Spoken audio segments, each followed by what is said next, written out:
Halo Fitness Mania, selamat datang di dunia Ade Rai. Kali ini kita ada di Rai Fitness di PIK ya teman-teman.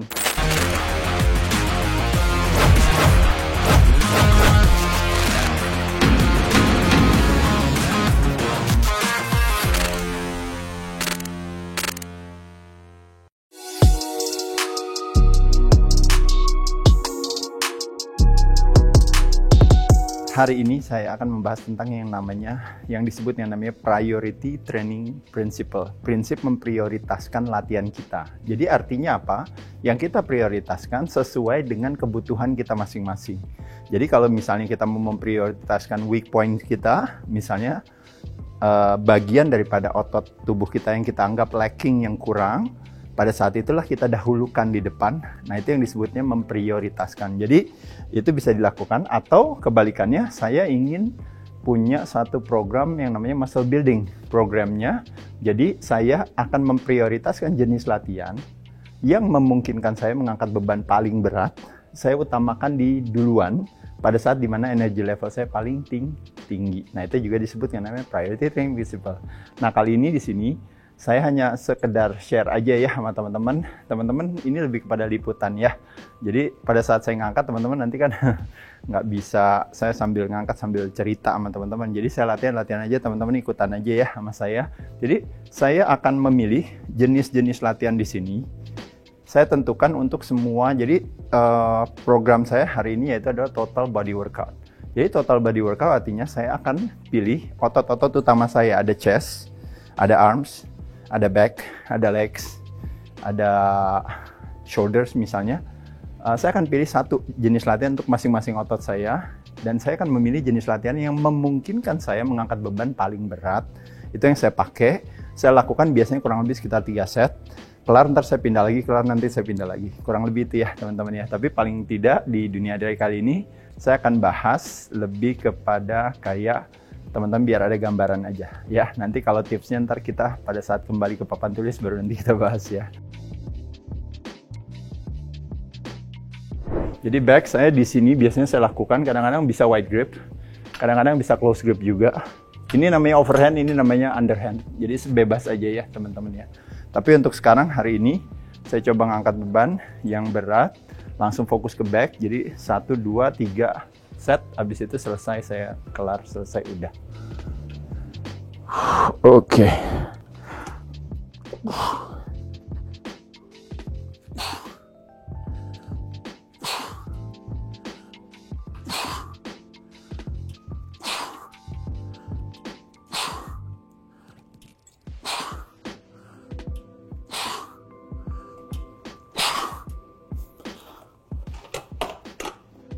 Oke, saya di kisaran antara 6 sampai 12. Jadi kalau 6 kali aja udah berat, artinya bebannya saya pertahankan. Kalau 12 kali gampang, bebannya biasanya saya tambah. Tadi saya pakai beban udah ya kalau bisa semuanya. Saya sisain 1 ya biar sopan. Jadi ada yang disisakan. Nah, selain itu tadi saya lakukan namanya overhand grip. Saya istirahat biasanya kurang lebih 1 menit. Kalau kita berfokus kepada yang namanya fat burning, fokus ke production of human growth hormone secara natural, alami. Tapi kalau teman-teman mau fokus ke production of testosterone level kita secara alami, kita bisa istirahat di sekitar 1,5 menit. Ya, tadi udah underhand, saya mau overhand ya. Ceritanya udah 1,5 menit istirahatnya. Oke.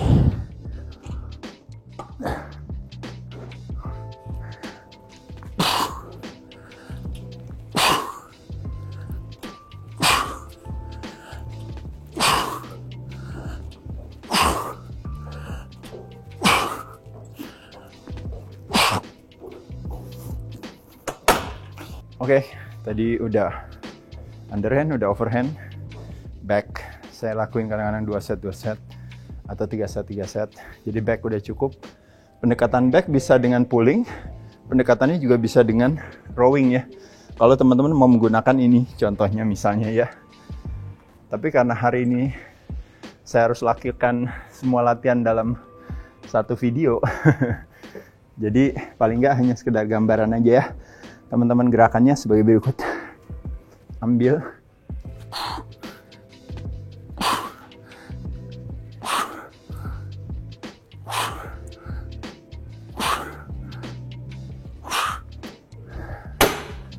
Teman-teman, jadi gerakan ini tuh kuncinya sebenarnya adanya di mana tergantung daripada kita mau kenain otot yang kita mau targetin. Kalau targetnya mau ke upper back area, maka otomatis kita agak sedikit yang namanya terjadinya retraction di scapula atau di shoulder blade kita naikin, kita rasakan.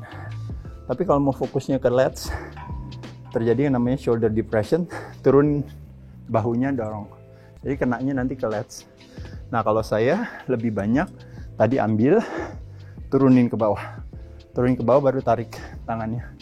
Nah, pada saat itu saya mendapatkan, kalau istilahnya memberikan kesempatan kepada si lats saya untuk yang bekerja. Nah, yang tadi teman-teman saya lakukan, teman-teman lihat saya memilih hampir semua jenis olahraga yang sifatnya multi joint. Artinya jenis-jenis latihan yang mensyaratkan atau requirement-nya mensyaratkan supaya berbagai persendian itu terlibat lebih dari satu. Begitupun juga dengan lebih dari satu otot yang terlibat. Jadi kalau pada saat tadi saya melakukan back, bukan cuma back yang kerja, bukan cuma traps, bukan cuma lats, tapi juga bicep, bahkan forearm pun juga bekerja ya. Jadi itu tadi udah back, yuk kita pindah ke tempat lain lagi. Selanjutnya adalah chest. Saya pilih chest press karena memungkinkan saya untuk mengangkat beban paling berat. Bisa dengan dumbbell, bisa dengan barbell. Bisa di situ kalau teman-teman lihat ya, dengan menggunakan free weights area. Tapi kali ini saya pakainya pakai ini ya. Oke.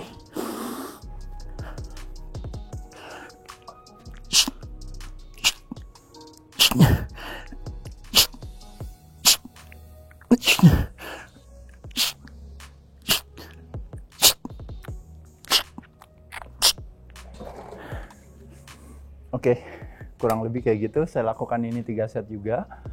Jadi bedanya sama latihan back tadi, kalau back itu shoulder depression, kalau ini justru saya coba untuk membuat supaya bahunya saya, pundaknya itu terkena.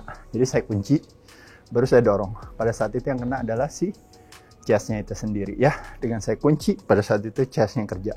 Begitu ini saya turunin, bahunya saya turunin, saya dorong, maka yang bekerja otomatis adalah si bahunya yang banyak bekerja.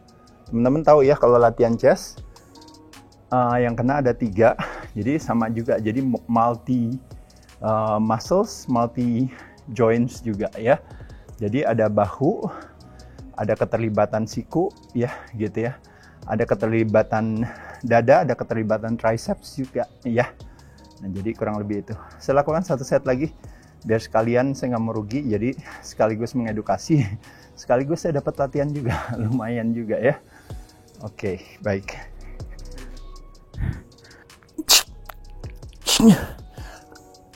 Slow on the way down, slow. Push, cepet, slow on the way down, slow. Push, slow on the way down. Atau langsung. Namanya continuous tension, yang tadi namanya peak contraction. Kencengin atau langsung ya. Kurang lebih itu chest. Tadi back udah, tadi chest udah. Kita masuk ke legs, otot yang paling banyak di badan kita. Kita lakukan dengan leg press.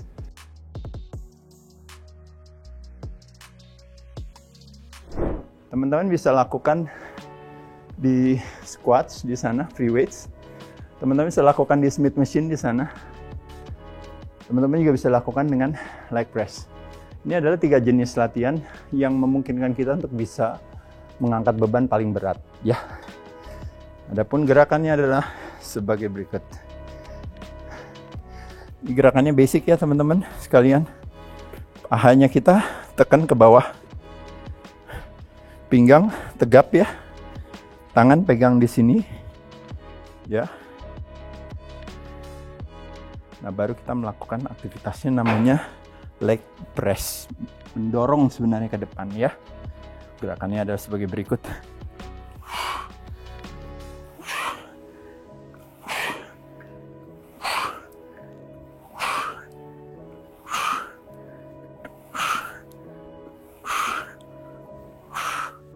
Teman-teman mau lihat ya posisi kaki saya, coba lihat kameranya dari sini.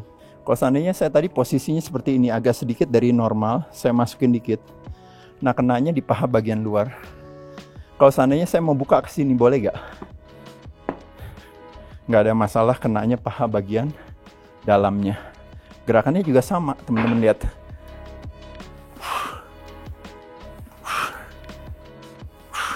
Apa bedanya? Secara umum bedanya nggak terlalu banyak, tapi kenanya tetap di otot yang sama, yaitu di paha kita. Cuma dengan sudut kita boleh bermain.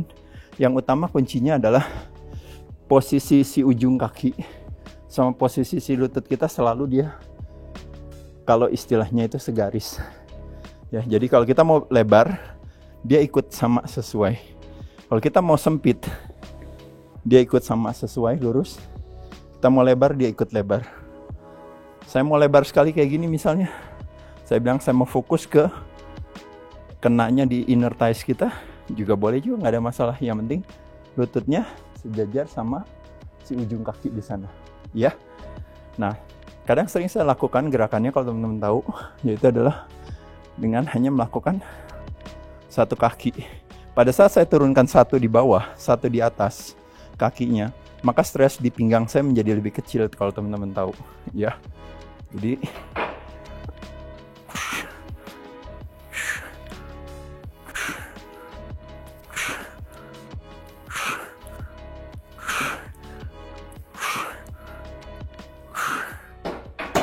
oke. Satu lagi juga sama, ya.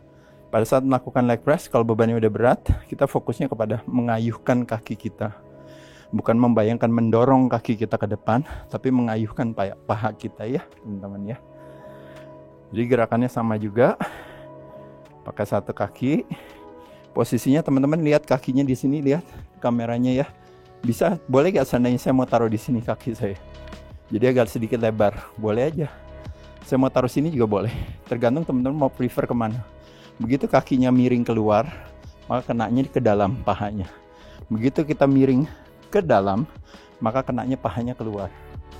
Nah, saya merasa untuk paha saya membutuhkan paha bagian luarnya. Makanya kenapa posisinya seperti ini, ya. Pun gerakannya sebagai berikut.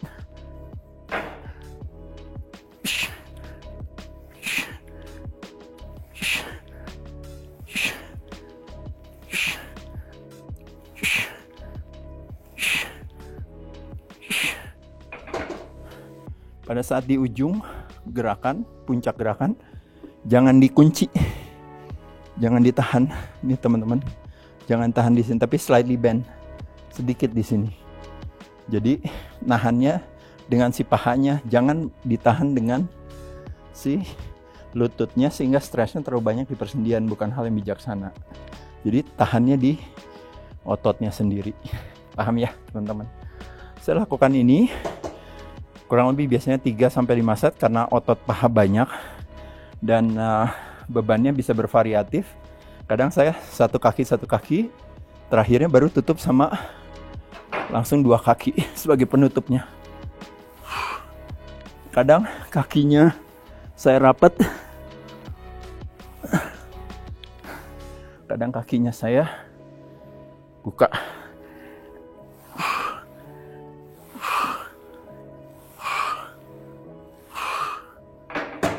Oke, berhubung udah hampir lebih dari 20 menit, ini videonya nanti akan jadi part 2 ya teman-teman. Nanti kita lanjutin lagi ya.